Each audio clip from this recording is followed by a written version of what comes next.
أعوذ بالله من الشيطان الرجيم بسم الله الرحمن الرحيم إن في خلق السماوات والأرض واختلاف الليل والنهار والفلك التي تجري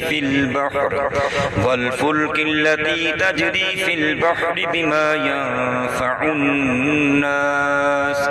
وما أنزل الله من السماء من ماء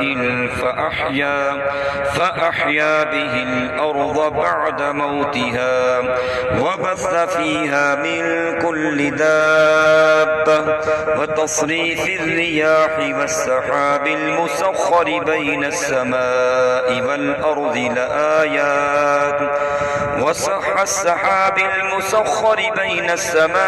والأرض لآيات لقوم يعقلون ومن الناس من يتخذ من دون الله أندادا يحبونهم كحب الله والذين آمنوا أشد حبا لله ولو يرى الذين ظلموا إذ يرون العذاب أن القوة لله جميعا وأن الله شديد العذاب